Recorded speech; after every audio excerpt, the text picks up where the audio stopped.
Rav Gabriel Elkoubi, bonjour, Boker Tov.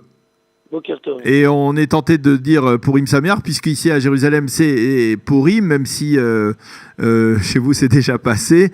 L'atmosphère est toujours une atmosphère en particulier de joie, en particulier en cette veille de Shabbat. Alors la transition va se faire avec plus ou moins de difficultés à Jérusalem entre la fête de Purim, le Shushan Purim et le Shabbat, Shabbat de la Parashat Tzav, deuxième parasha du livre de Vaïkra. Quel est l'enseignement que vous avez extrait de cette paracha cette semaine?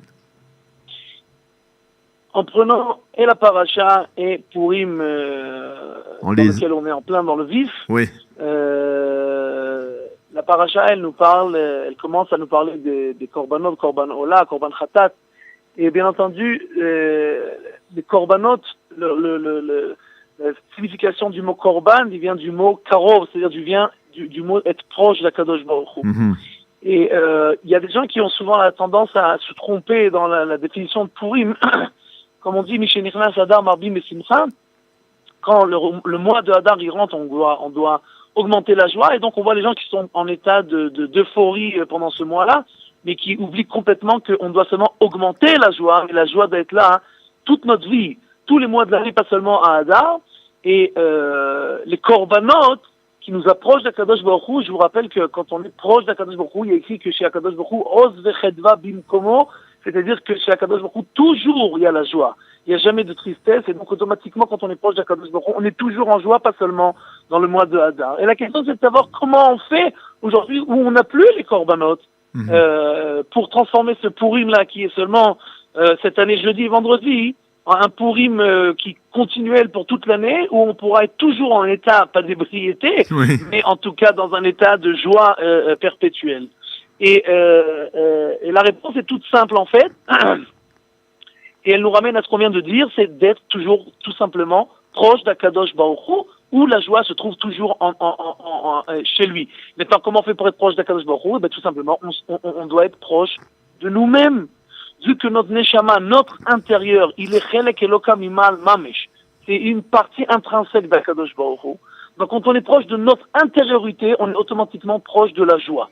Le grand problème, c'est qu'aujourd'hui les gens, ils sont toujours proches de l'extériorité, du superficiel, et c'est pour ça qu'en fait les gens, aujourd'hui, bien qu'on a une abondance terrible, alors on a énormément de suicides, de divorces, des gens qui sont dépressifs, etc., alors qu'on aurait dû dans un état complètement inverse par rapport aux générations qui nous ont précédés, et on n'arrive pas à ce stade-là, tout simplement pourquoi? Parce que les gens, ils sont toujours attachés au superficiel et à l'extérieur.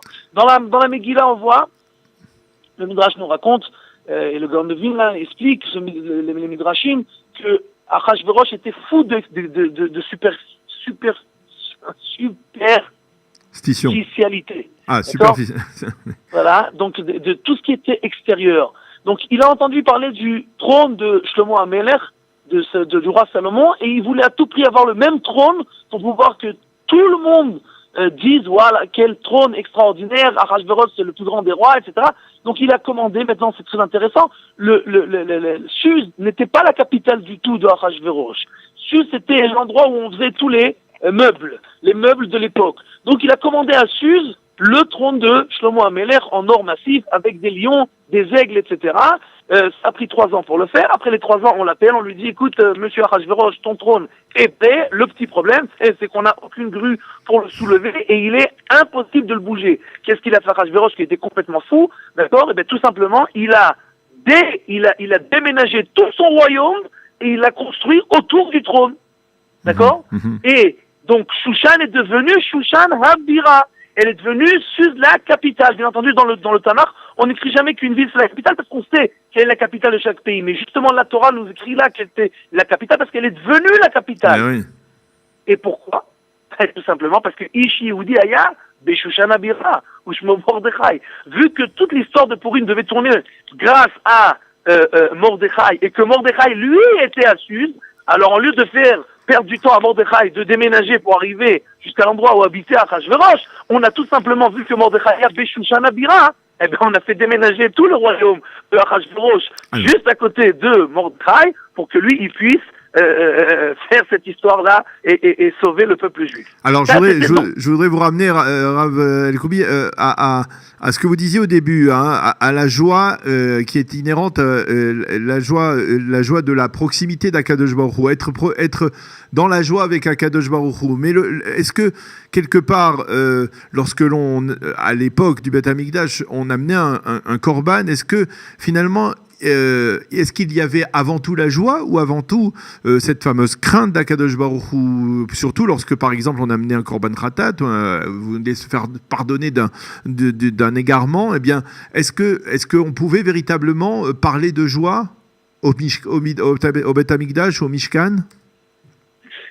Très bonne question. La réponse est que dans le judaïsme, la crainte et la joie et la ahava et l'amour vont tout le temps ensemble. Oui.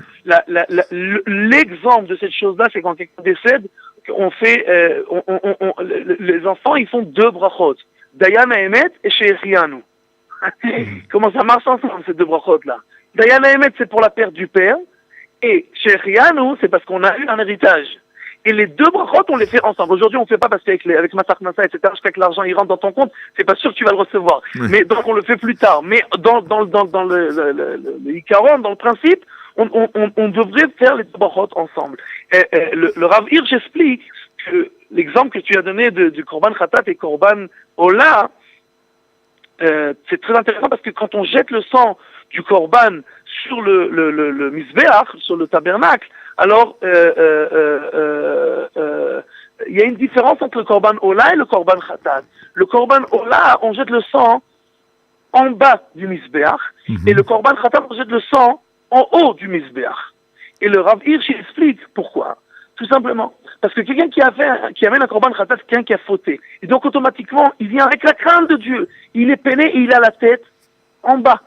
Alors, on jette le sang en haut pour lui dire, lève la tête et commence à être joyeux. L'inverse, celui qui amène un korban ola en général, c'est quelqu'un qui fait une offrande, une dava, un éder, il est un tzaddik et il veut faire plus.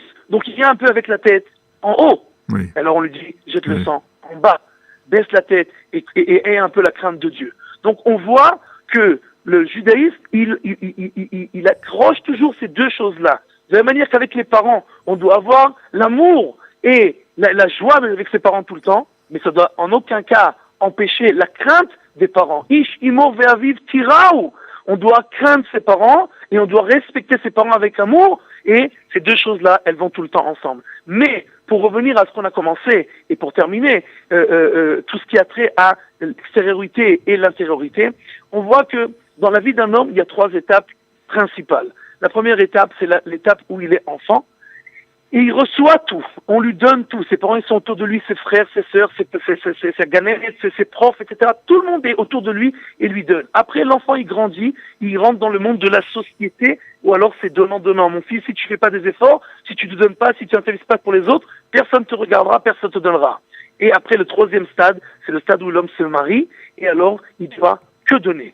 Que donner, sans attendre aucun retour. Et bien entendu, les 2 côtés du couple doivent faire ça, et alors on a un bon couple. Mais c'est seulement en donnant et en donnant et en donnant.